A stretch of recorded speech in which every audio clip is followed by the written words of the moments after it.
Assalamualaikum wa rahmatullahi wa barakatuhu. Hope and pray everyone is fine. Alhamdulillah. I had a topical conversation that had come to my attention yesterday by someone I know, and also it was something that came up when I was doing my TikTok live.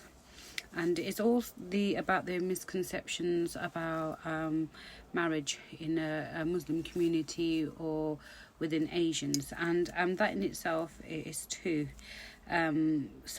or twofolded. In order to understand marriage in itself and the constitution of marriage, one needs to obviously read a lot about it. But it is a union of two people who should, in any forms, in any shape or matter, be two people who are compatible with one another and who have decided to take the journey further, and for whatever reasons, hopefully one of the reasons being that they absolutely love and idolize each other and want to spend their life with each other. But we know that the truth is far from the reality, and the reality is that in some communities or some ethnic groups, or and people perceive it as a religious practice, that women don't get a choice, and they end up getting married to whomever. A question that came yesterday when I was on TikTok live was this notion of are women forced to marry, and are women forced to marry their cousins, and do men do you wear your headscarf because your husband's forcing you to? And that was the three questions. And the other part of the conversation I'm going to have from what came my way yesterday. And the first and foremost thing is about a marriage in Islam. First of all, is that to marry your best of companions, the best of your companions, not the right companion, but the best of companion. And the best of companion in respect to Islam is someone who is upon the haqq, who's upon the religion, and the proper religion, not the deviated and the full of bid'ah and all the different things, prohibited things that that shouldn't be there in that religion. Although we know we're living in a modern society and a modern world, and there's certain things that one bends, but the main rules are there.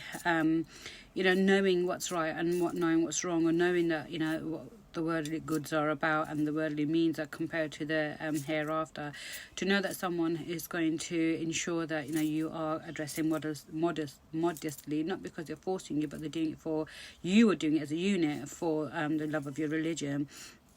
So the religion becomes your central part of your relationship, how you bring your children, how you conduct yourself in public or in personally, when you pray, if you pray, and all that sort of stuff. So it's actually enjoining the good and forbidding the evil. And people say, oh yeah, but then it's a boring. No, it's not. It's still a halal marriage, and you can have so much fun. You see a lot of these couples who go skiing together, who go abseiling, they do whatever, lots and lots of extreme sports together, and it's nothing to do with the fact that you're a Muslim. You're normal people, but you're living by the doctrine, by whatever you follow. So that's the Islamic perspective of marriage.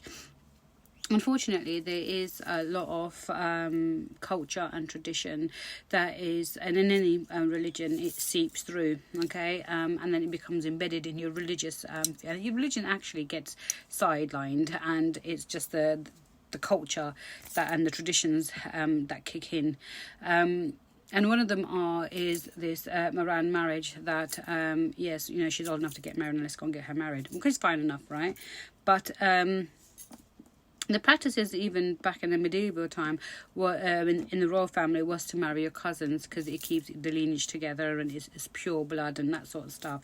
So it's still that sort of concept. It's not a Muslim concept at all, and it's not like a whatever Asian concept. It's a concept, but even in the royal family that we have, the British royal family, and the lineage going back into the Tudor times and all the other times, that they were married to their cousins, because it was keeping their alliances and keeping the royal blood together. And we see this practice in a lot of the royal families actually around the world, who do not want a foreigner to come through and inherit, or they don't want a foreign bloodline, that sort of thing.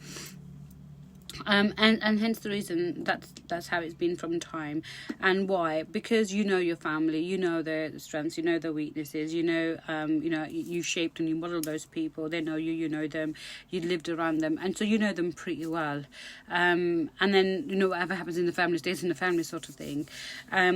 And then in terms of procreation, obviously, your clan, your tribe, you build upon that. And that's, again, something even back to the time of the Aztecs as well. So it's a tradition and a culture or a way of life back in the centuries. I mean, our religion is only 1,400 years old, 1447, I think, okay, old. So this is backdates right from the beginning of time. So it's nothing to do just with Muslims or Asians.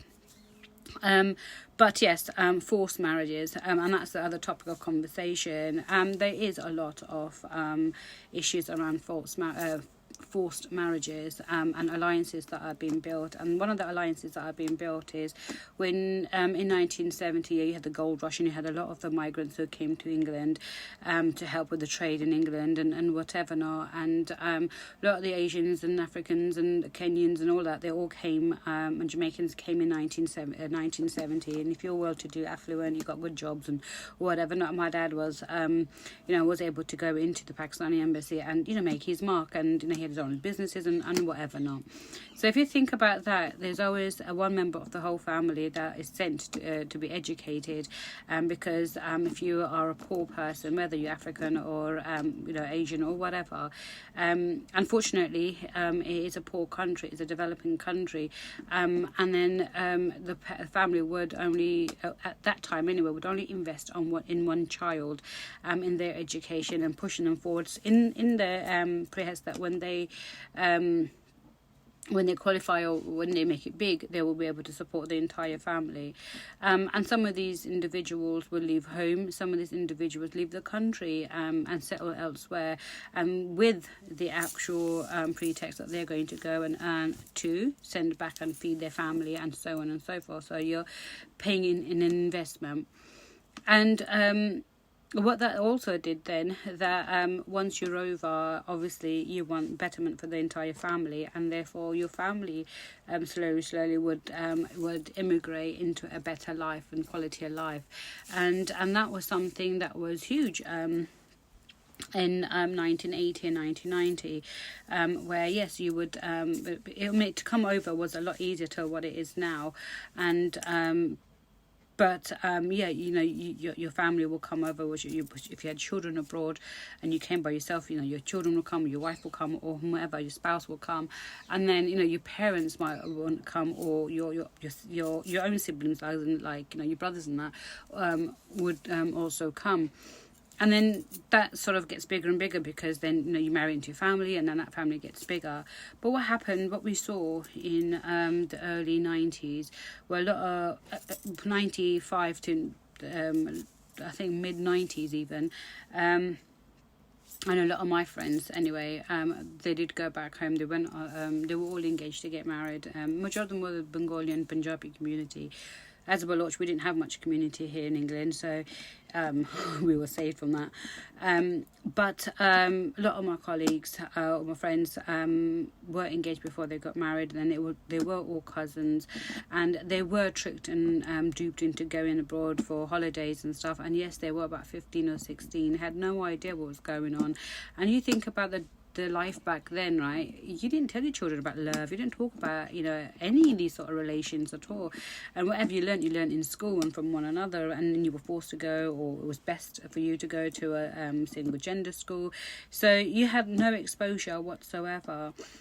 And then yes, you were sent back or gone back home, and then you had no idea about marriages. You didn't know about marriages, and then you find yourself actually sitting in a party which happens to be your own wedding, and the horrors I've actually heard. It's really sad, and it's really true. And majority, I would say 95% of those individuals are now divorced, or the husbands have left them. So I just, it is really sad when I think about my friends and their lives and stuff like that. Unfortunately, and this is why it's become strict now, because a lot of people who have before genuinely used to come, you know, better life and stuff.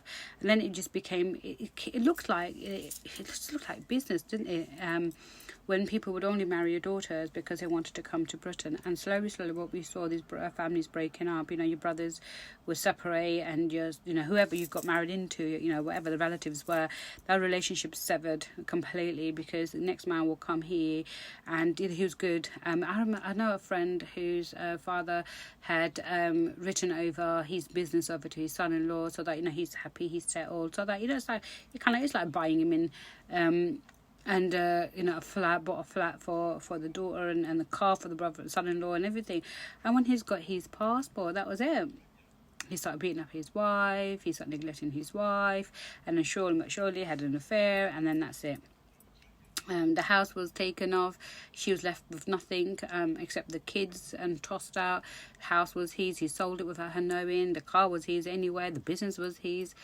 You know, it's actually sad, and our parents had invested in these people and all their lives been away from their family for the betterment of their family, and this is basically it's a dog and doggy world. It's only taken me about the last 7 years to kind of like understand that this is a dog and doggy world back home in working in developing countries, because they don't have the privilege that we do here, free education and free NHS and all that sort of stuff. So that sort of stuff became quite rife. You know, this is again coming from 95 to 97. And I know, I mean, we talk about just women, but I know two individuals, one Mohammed, I'm not going to give his surname, but a gorgeous, handsome man, very tall and everything, you know, the life of the soul of a party and everything at college. And he actually was homosexual, he was gay, and he couldn't say anything, and he was the eldest one, and he went back home, and everyone loved him and everything like that. And next man knew, he was only 15, next minute no, he was married, and he goes, I didn't even know what to do. I was not even like shaming my wife, because like I don't even like women, you know. Anyway, he'd come back within 6 months. In the 6 months, he goes, it was hell. He goes, my wife just knew that I wasn't interested in it because I didn't even touch her for 6 months, and came here, and the wife was like, oh my god, you know, he's gay. He didn't tell me he's gay. And I was like, what do you mean he's gay? You know, she went, well, yeah, didn't touch me for 6 months. She spent all her years here and all that, and he still had nothing to do with his wife, so her life was ruined. And he's like, well, you know what, that's what happens for forcing me. And then when he came out, and guy disappeared, you know, disappeared as in he left home and then done whatever he wanted. I knew another person, and Aurangzeb, and he was 16 years old, and he was an A-class student, mashallah, and upon the haq, he used to sit there, we used to watch him, mashallah, you know, reading the Quran in his free period, and through lunchtime with all the guys mucking about with women, he would just sit down with his book and he was reading. He's a pharmacist now, but he was 16 and he was taken back home. And the story goes that he told me this himself, you know, he was engaged before he was born to his paternal uncle's daughter, who was born well before him. She was born 10-15 years before him. He was only 16 and she was 30, you know. And he went back home because granddad wasn't well, and he went and then found himself being married. And those who went to his wedding here in England said, oh my god, I've never seen such a depressed groom. You know, and he went from being an A-star student to, well, he's still a pharmacist, but off the rails completely. So it is extremely sad, and what makes it is really, and I find this personally more tragic than anybody else, that, you know, I would love to be in Pakistan. I embrace the culture, I embrace the people there, and I would love to have embraced that lifestyle there. But growing up, we could never trust the men from there, because they would only want to marry you because you're from Britain. And that is the saddest reality. And when I married my husband my husband's Caucasian, but when I married my husband, I remember getting spat out in the street. I went to go Whitechapel, or, you know, go Shoreditch, or Aldgate, which is all the Bengali area, and even actually Green Street wasn't that bad, and you know, called a slag or a slapper because I was with a white man, so nobody knew that he was my husband, because, you know, we don't wear wedding rings, we don't wear sindoor or anything like that. We wear our what they call the coca, is a baloch to signify that you're married, you know. And but they don't know that, so they didn't know we were married or anything like that. But to be an Asian, to be in an interracial marriage, it was a taboo. But we were very fortunate that our parents were, you know, accepting and liberal enough to accept that. And my husband is a Muslim, and mashallah, a very good one too. But it comes to a point where you do feel quite saddened, because you're still 25 years on, you're still you're still not making excuses, but you're trying to justify your reasons for not marrying an Asian. And even now, when I go to Pakistan, you know, people want to chirp you, want to know you, whatever, and they want to know you because you're from London. And the questions that we have is like, you know, would you like, you know, to drink anything? Well, yeah, I'd like to have some Pepsi, please. But oh no, we've got special drinks. What's your special drink then? Do you know what I mean? Then you realise actually they think that you drink alcohol and they want to give you alcohol, and they like say, okay, you know, we're gonna some of my friends are going out, do you want to go out? These are the high class people. I don't know, where'd you go, where you want to go, because if you want to, we're going to go clubs or discos and stuff. And you think, I ain't been in a club and disco my whole life. I won't even have an idea what goes in the club apart from what I watch on TV. And then you think, you just feel, I don't know, you kind of have this like really nervous and freaked out laugh, but actually it's quite sad that people perceive you as that. You know, and it makes me sad. I do end up crying about it, to be quite honest, because you're seen as a piece of me, you know. And then they wonder why women are feminist and women are strong and whatever not.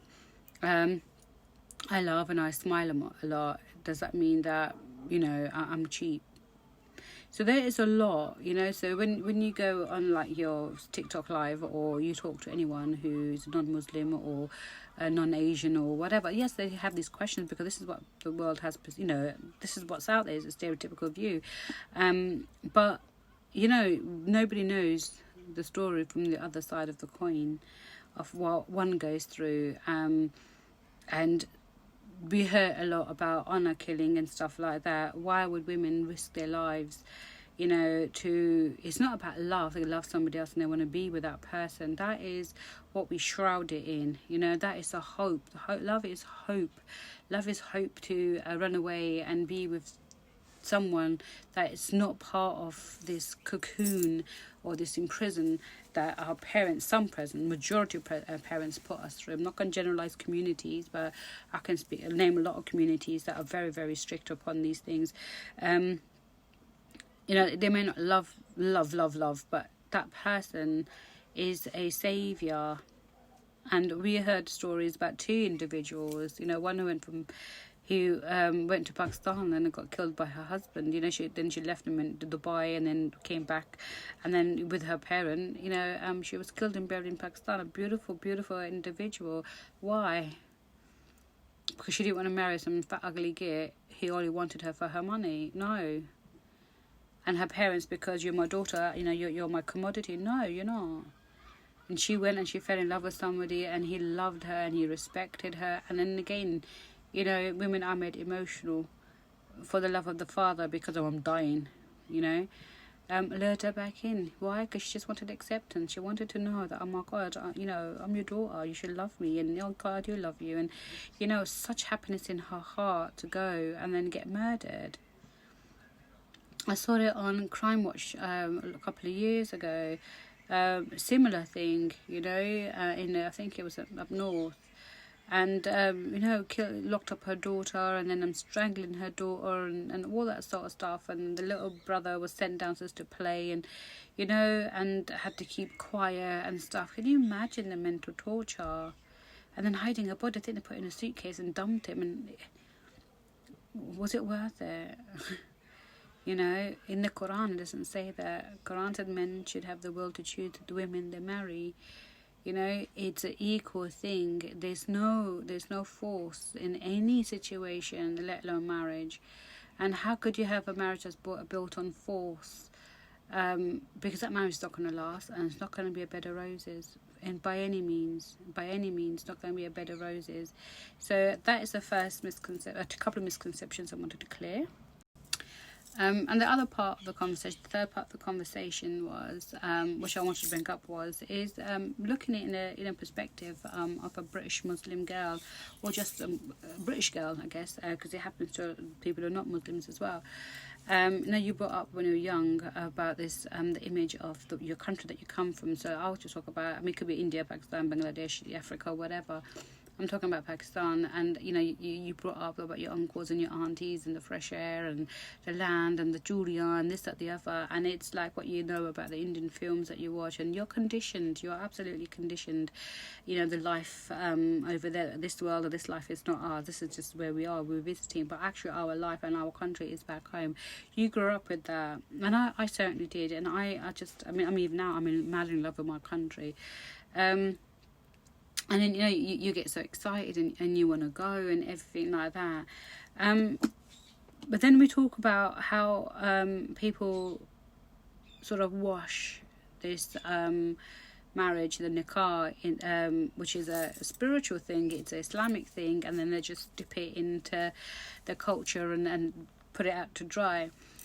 When you get married Islamically, it's a union of two people who love one another and who take vows, and their vows are bound by Islam, and women have a lot of rights in Islam, and we know about vows and what one promises to each other and stuff like that, and it's meant to be such a beautiful occasion where there's laughter, there's love and everything, and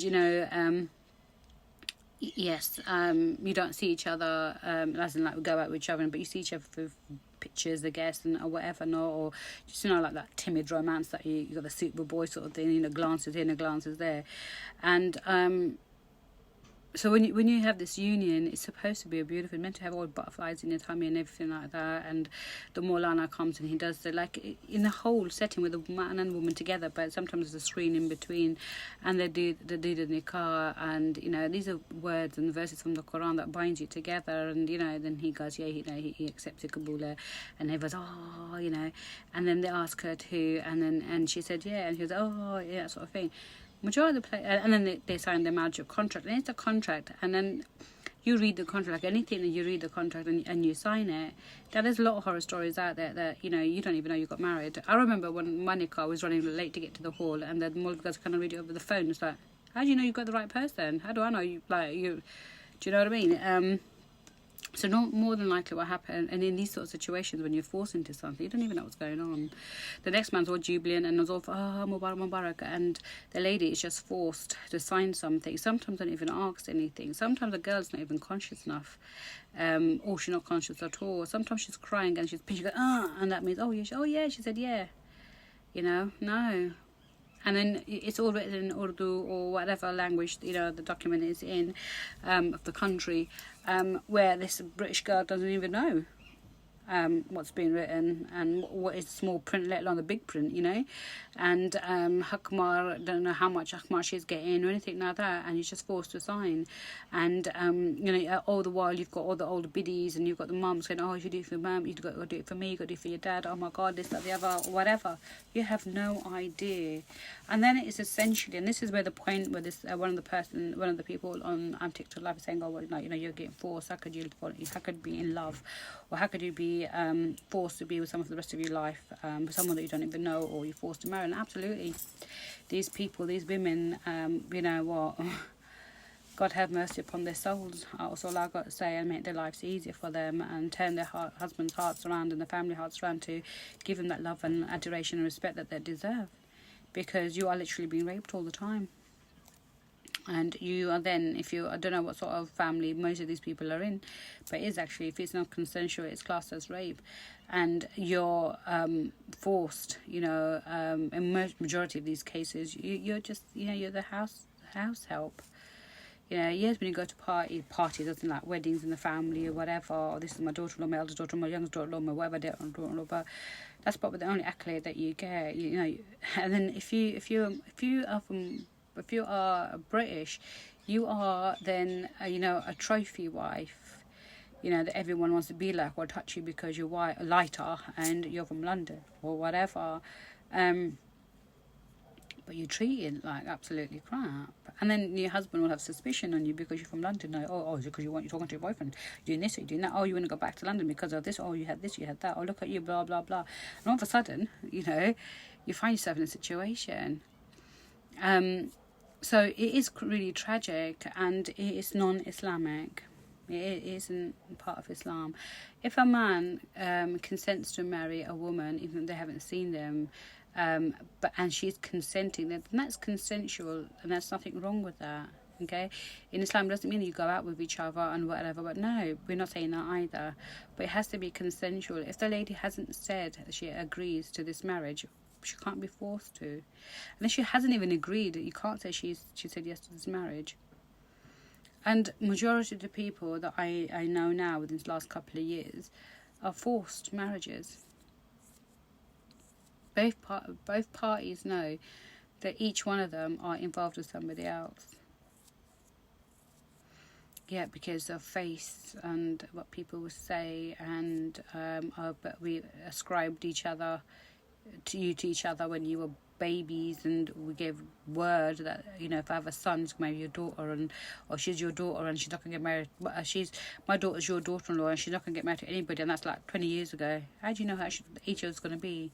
That she's forced to marry someone that she didn't want to marry, and he's forced to marry someone he didn't want to marry, and he has an affair because he can, and she doesn't have an affair because she can't, and that's it.